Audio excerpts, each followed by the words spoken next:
morir, día 9. Tampoco a él le hizo caso. Murmuraba frases ininteligibles, estaba fuera de todo. Hasta escribía nombres que de llegar a las autoridades hubiesen comprometido el éxito del alzamiento, y lo maldijo. Pero no se daba cuenta del crimen que sucedería ante sí. Tenía la mente sumida en tal encantamiento que la realidad se le hacía imperceptible, o sencillamente le molestaba que interrumpieran sus pensamientos. Siempre consideraba que eran los más importantes del mundo. Fue menester que los sacudiera por los hombros. Rabí, escúchame, los saduceos te tienden una trampa. Si perdonaras a esa mujer, que te juro es inocente, serías inculpado por oponerte a las disposiciones de la ley. Si permites que la maten, rabí de mierda, serás un criminal y jamás creeré en ti. Despertó, parpadeó, hubo una ligera sacudida de su cabeza, había vuelto en sí. Partió de su noble corazón un haz que lo hizo refulgir. Sí, lo había visto, no lo podía negar. El rostro le cambió de expresión, quizá en un instante, fútil en apariencia, como un chasquear de dedos, pero hondo en sabiduría. Supo aquilatar el momento supremo. Tal vez aquello que le había dicho en su desesperación se le incrustó en el alma y afloró su luz en el momento preciso. Alzó el rostro cansado, un golpe del viento borró los trazos que había hecho en la arena y solo dejó huellas de siluetas vagas. Una de ellas semejaba un pez. ¿Por qué callas, Rabí? Insistieron los de la turba. Te hemos preguntado si crees que deba ser apedreada. Y entonces vino aquella frase genial, como las que tantas veces le había oído decir acá y allá, cuando menos se esperaba. Fue una orden, la había dicho consciente de la trascendencia de cada palabra. ¿Quién pudo haberlo inspirado? Dios mismo, otro poder sobrenatural, alguna voluntad desconocida que se le imponía en cada instante crucial. Convencido estaba de que no había existido otro profeta con la dádiva de sus irrefutables respuestas, y lo dijo con la misma serenidad pasmosa de aquella vez en que dicen que mandó sanar al hijo del centurión. Felipe se había estremecido, tenía que admitirlo. ¿Quién de ustedes ¿Quién de ustedes esté libre de pecado, que lance la primera piedra? Y cayeron las piedras de vuelta al suelo de la plaza. En Judea los carros eran tirados por caballos y pertenecían solo a las altas jerarquías romanas. Para ellos se había construido el hipódromo que acogía aurigas que gobernaban instruidos corceles de las mejores estirpes y guardaban vehículos preparados para un solo conductor. Ligeros de grandes ruedas, había oído decir, pero allí en Capadocia las costumbres eran otras. Jerusalén solo admitía carros en el sitio preparado por los romanos para su divertimento. En el resto de la ciudad no podían circular. ¿Quién era capaz de imaginar esos armastostes dando tumbos en angostos callejones ahumados de fraguas, harinas, leña quemada? El tahonero trasladaba su cosecha en espuertas a cada lado del asno. El otro lo hacía en alforjas. Allí no sucedía así. En primer lugar, porque no había calles, sino caminos serpenteando entre los conos. La gente disponía de mayor espacio, cada uno de aquellos estaba separado varios codos del colindante. Cierto que más de una familia compartía el mismo habitáculo, pero no importaba, se llevaban bien. Felipe y los suyos habían logrado atraer hacia sus costumbres y a las enseñanzas de Jesús a los que vivían arriba. Los unía la fe del que no quiso la guerra, bien que la de Magdala se lo había dicho a Felipe. Ya verás cómo terminas oponiéndote tú también a la violencia y dejando a un lado esas locuras de la rebelión. vivir en esa comunidad, Magdalena no sabía cómo explicarlo. Era sentirse aliviados de una gran opresión, era estar lejos de la barbarie romana. Toda mujer estaba francamente en contra de esas contiendas, siempre a merced de un destino incierto si el marido no regresaba con vida. ¿De qué nos vale el patriotismo si terminamos siendo esclavas? ¿Existía alguna dignidad en aras de la cual fuesen muriendo de hambre los hijos cercados por el enemigo? Valía más la vida en cualquier otra circunstancia. De ahí que jamás se arrepentiría de haber convencido a Felipe para abandonar Jerusalén. Aquello era un caos donde cada cual tiraba por su lado, y hasta entre los que seguían la palabra de Jesús había divergencias, y de las gordas. Simón Pedro mártir. ¿Qué le fueran con esa historia a quienes no lo tuvieran cerca? Por su culpa había muerto Ananías. Lo avergonzó ante la comunidad de fieles, siendo un hombre tan honrado. ¿Acaso él, sucesor de Jesús, entregó toda su fortuna? Se sabe que alguna que otra barca dejó en arriendo a sus parientes, por si acaso no le iban bien las cosas en Jerusalén. Pero, oh Dios, creo que uno de los que vienen en aquel carromato es Natanael. Sí, el mismo. Felipe, Felipe, baja enseguida. Deja eso del humo para otra ocasión. Por ahí llega nuestro querido amigo. ¿Me preguntas cómo sucedió en detalle? Ni yo mismo lo sé con certeza, Felipe. Solo hay conjeturas. Teníamos conocimiento de que Andrés se había establecido en Nicomedia, por las cartas que nos mandaba siempre que le era posible. Creo que no fueron más de 3, y en ellas nunca habló de hostilidades, sino al contrario. Los hermanos de allí se habían mostrado muy receptivos en cuanto a la doctrina de Jesús.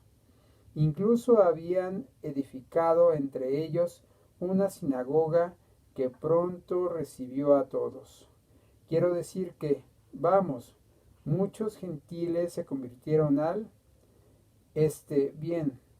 No puedo afirmar que hubo en ellos ese compromiso tan fiel a la ley, tal como lo tenemos nosotros.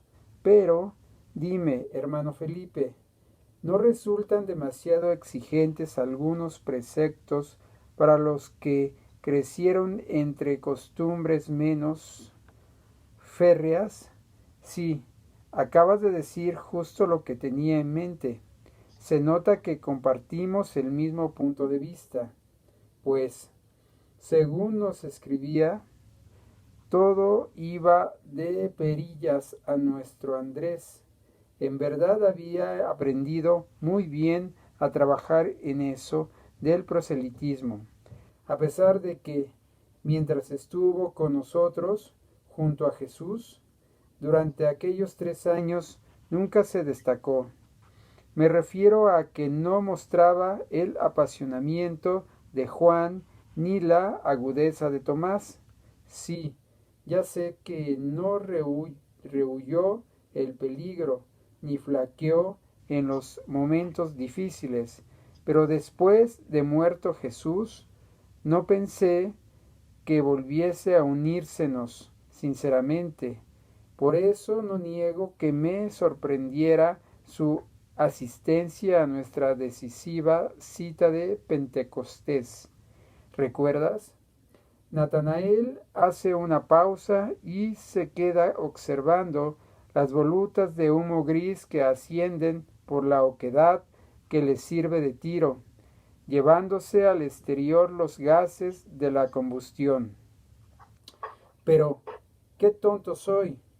¿Cómo nos iba a recordar? ¿Cómo no ibas a recordarla, Felipe? Si de allí partió todo. Fue en la casa del padre de Marcos, en el mismo cenáculo de aquella última Pascua. Tal parece que aquel sitio estuviese predestinado para importantes decisiones. Apenas transcurridos 50 días del fracaso que le costó la vida y ya volvíamos a unirnos. Los dispersos al impulso de no sé qué y tras un desenlace tan drástico. La sublevación que nunca llegó a concretarse, la variante a seguir si algo fallaba, salidas que tampoco dio resultado, pues a última hora en realidad lo que hubo fue una huida sin orden ni concierto, entre penumbras y olivos.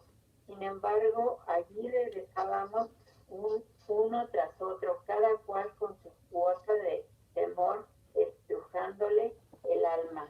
Pero hubo cierta sensación de alivio al ser recibidos por el Asaf, quien de seguro no permitiría la entrada de extraños, pues nos conocía bien a todos. Quizá fue ese siervo fiel quien nos infundió confianza, o quién sabe si volvernos a ver sin que ninguno faltara, salvo el Iscariote. Aminoro tensiones, alejo temores, aunque nadie pudo negar el sobrecogimiento que nos sacudió al entrar en el cenáculo. Todo estaba allí en el mismo sitio. Incluso él nos pareció a todos una nada más había sido retirada las fuentes de almendras, higos, dátiles y sidras con canela, los ancimos, los últimos restos de la comida, hasta el penetrante olor al vinagre del carote invadía la estancia. Ilusión de nuestro orfano Felipe, realidad que quiso ofrecernos el padre de Marcos para crear un entorno semejante al de su última cena con el fin de inspirar nuestros pensamientos. El recuerdo me embriaga, dijo Felipe, desde la terraza. Volvía a verse el fuego de las torres y las luces de las cumbres. En un ruedo de piel a los pies de la mesa baja. La mesa, oh Dios, Pachis, estaba allí para incidir con grande. es que te saltaste. Es que decía, en el recinto los 3 escaños con su alfombra. Es que, Ya no sé. sí, arribita, en el recinto. En el recinto los 3 escaños. ¿Salté ese renglón? Sí. En el recinto los 3 escaños con su alfombra tendida. A continuación, un ruedo de piel a los pies de la mesa baja. La mesa, oh Dios, estaba allí para infundir con ahínco en nuestro ánimo sus ideas, o para acusarnos. Ninguno quiso ocupar el sitio que le había correspondido aquella noche. Había algo de mutuo resentimiento, no por encima, sí, ¿verdad? No por encima de ello se imponía la veneración a su persona y el respeto a sus últimas palabras. Preferible fue sentarnos sobre esteras, formando un círculo y dejar a la vacía plataforma más allá el honor de prescindir el encuentro. Y nos parecía escuchar en el silencio del retiro ruidos de multitudes y rebaños agolpándose en las estrechas callejuelas del Jerusalén que preparaba la Pascua. Felipe acarició el pelo de una de sus hijas, la más pequeña, la niña que había echaba a sus pies callada, y aquel gesto inocente y lleno de ternura también recordó otra cena en la que su esposa, por aquellos días aún muy joven, había hecho lo mismo a los pies de Jesús, embelesada por su elocuencia. Fue la misma noche en que Simón Pedro dijo más disparates que nunca. Simón Pedro de nuevo volvió al escenario anterior. No sé por qué fue Simón Pedro quien se tomó la atribución de ocupar el primer puesto en la junta. Tan solo con pronunciar una palabra, hermanos, acabó con el hechizo, ahuyentó de un manotazo su presencia. La volvió ausente, nos esfumó a Jesús. Perdóname por interrumpirte, querido hermano Natanael. No sé si a ti te ocurrió lo mismo. Todo cambió en un parpadear. Los arabescos de la alfombra perdieron su extraño sentido. El ruedo de piel parecía recogerse como avergonzado. Temblaron las llamas en los candelabros. No fue muy largo el discurso, gracias a Dios, pero tampoco puedo negar que algo hubo en las torpemente hilvanadas frases de Pedro que despertó en unos, quizá los más soñadores, cierto interés por continuar. ¿Continuar qué, Felipe? ¿Una sublevación perdida o un intrínseco anhelo mesiáico que, de un modo u otro, de nada valen reflexiones tardías, permanecía latente en cada una de nuestras almas? Faltaba él, era cierto, ninguno de los presentes tenía el don de su palabra. Oh Dios, pero no podíamos perder la esperanza de su retorno. Había dicho, no sé si en uno de sus desvaríos de aquella cena, volveré a mi casa, de donde salí, y aquella era o había sido una de sus casas. ¿Por qué no esperar que esa noche se presentara ante los que fielmente le siguieron? De sobra estábamos convencidos de que algo semejante era materialmente imposible, pero era tan vehemente el deseo de que ocurriera. Y en la mente de Felipe se posó la idea de que se dejaba llevar por una fe ciega, aberrante, fe sustentada por discursos mal hilvanados en circunstancias propicias, y se preguntó, ¿hubo en la exposición de Pedro, aunque fuera un ápice de inspiración divina emanada de aquella fuerza que dijo el maestro habernos legado o intereses de índole personal? No distingo. Aún pasados los años no hallo el límite entre una cosa y la otra, pero de lo que sí permanezco imbuido es de que se precisaba mantener viva la fe en que nuestro Dios jamás nos dejaría desamparados, y los que habían hablado por él en más de una ocasión, bien claro así lo habían establecido. Redentor, Mesías, caudillo divino. Adopte la forma que adopte, pero no les enviará sencillamente. Porque es la única esperanza, porque el último de los profetas lo dijo, que el día del Señor vendría de todos modos. Y ese había sido el ánimo de cuantos estábamos allí, bien lo sabe el Señor. No le fue muy difícil a Simón Pedro convencernos a los presentes de que habíamos sido objeto de la unción mesaica desde que repartiera Jesús su sangre y su cuerpo en aquel enigmático símbolo de vino y pan. Claro, parrafada tras parrafada con el propósito de llevar hacia la aceptación. Ay, no le he puesto esta mano. Hacia la aceptación unánime, algo que él, Simón Pedro, sin ton ni son, había afirmado una vez, quizá por congraciarse con el jefe más que por hondo convencimiento. Tú eres el Cristo.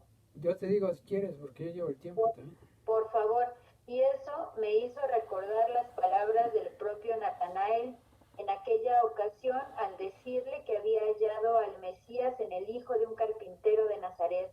Pero Felipe, de Nazaret puede venir algo que valga la pena, no seas tonto. Felipe quería sacudirse aquellos recuerdos, pero a pesar de todo, imprescindible se hacía cifrar una esperanza. El hombre era eso, fe en que alcanzó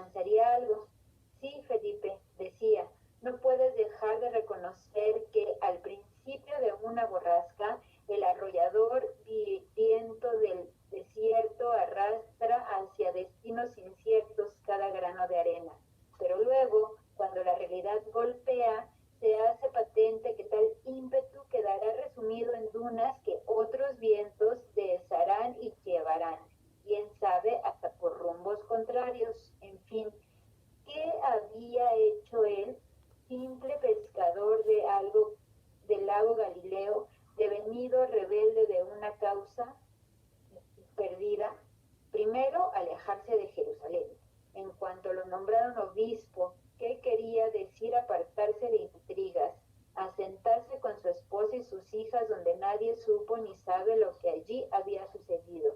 Segundo, abrazar una fe.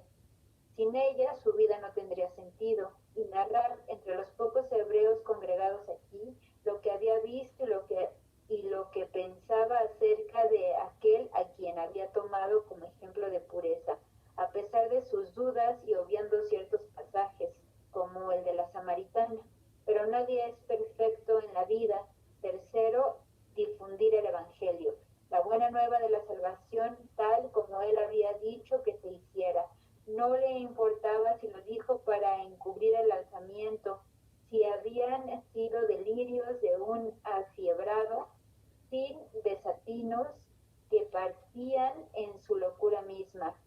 El caso era que ya había tomado su determinación y allí estaba, propagando su palabra, recitando sus parábolas con el fin de elevar el espíritu, sembrando una simiente en tierra de cenizas volcánicas, pero asido al verbo que había escuchado mientras peregrinaba con él. Ahí, así quieres.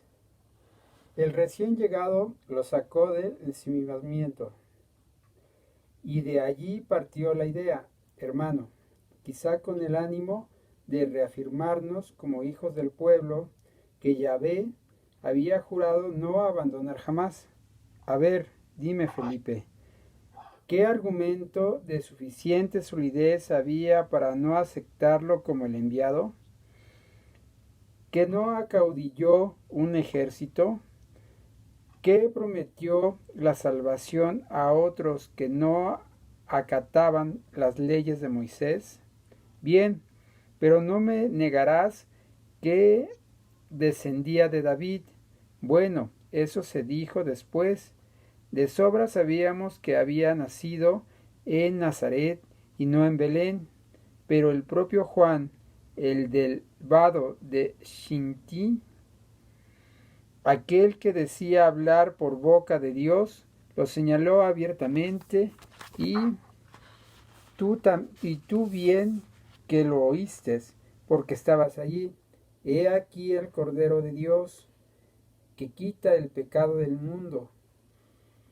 Sí, es cierto que al principio había tenido un comportamiento distinto, era más franco, de carácter alegre. Aún me río cuando recuerdo la broma que le hicimos al padre de la novia en Caná. Le escondimos el vino en las ánforas de las abluciones. Claro que la borrachera había ayudado a que nadie se diera cuenta. Entonces se nos ocurrió el asunto del milagro, su primer milagro. Hasta su pobre madre lo creyó. Y el maestresala, como ya casi se caía, dijo que aquel vino era mucho mejor que el primero. Eran los días del entusiasmo inicial, hermano Felipe. Después cambió, pero ¿y todo lo que en verdad hizo y dijo? Podría asegurarse que una palabra como la suya no brotaba así como así, sin que tuviese un soplo de fuerza divina respaldándola. Era innegable, mas el primero en dudar había sido yo, cuando Pedro nos lo propuso. Pero piensa, razona, Felipe, todos los que anduvimos con él éramos sediciosos, y los romanos, aunque no tenían pruebas contundentes, algo sospechaban. Lo más indicado en aquel momento era salir por la puerta que nos dejaba abierta el propio Sanedrín al acusarlo de faccioso, pero contra las leyes de nuestra teocracia. Y eso ya se trataba de un asunto en el cual la autoridad imperial, por norma, no se inmiscuía. Si se proclamaba heredero del trono divino, si su reino pertenecía a otro mundo, si se burlaba del Talmud, Bien poco le importaba Roma, solo al hebreo competía resolver el problema. ¿Y qué era lo más indicado para quitarnos de encima cualquier indicio que fuera a lanzarnos en el mismo caldo en que se conocían los sicarios y los celotas, por ejemplo? Unirnos en una hermandad para hacer de Jesús el esperado de quien hablaban las profecías, pero sin matices guerreros, sin violencia, buscar más bien la unidad fraternal y la difusión de sus ideas de paz, sus prédicas de amor desinteresado al prójimo. De ahí que cada cual aportara ideas para afianzar ese matiz divino, el mismo que habíamos difundido cuando estaba en pleno apogeo la campaña subversiva. Recuerda que tú apoyaste la propuesta de Juan acerca de aquel discurso que reunió a tanta gente venida de Tiberíades.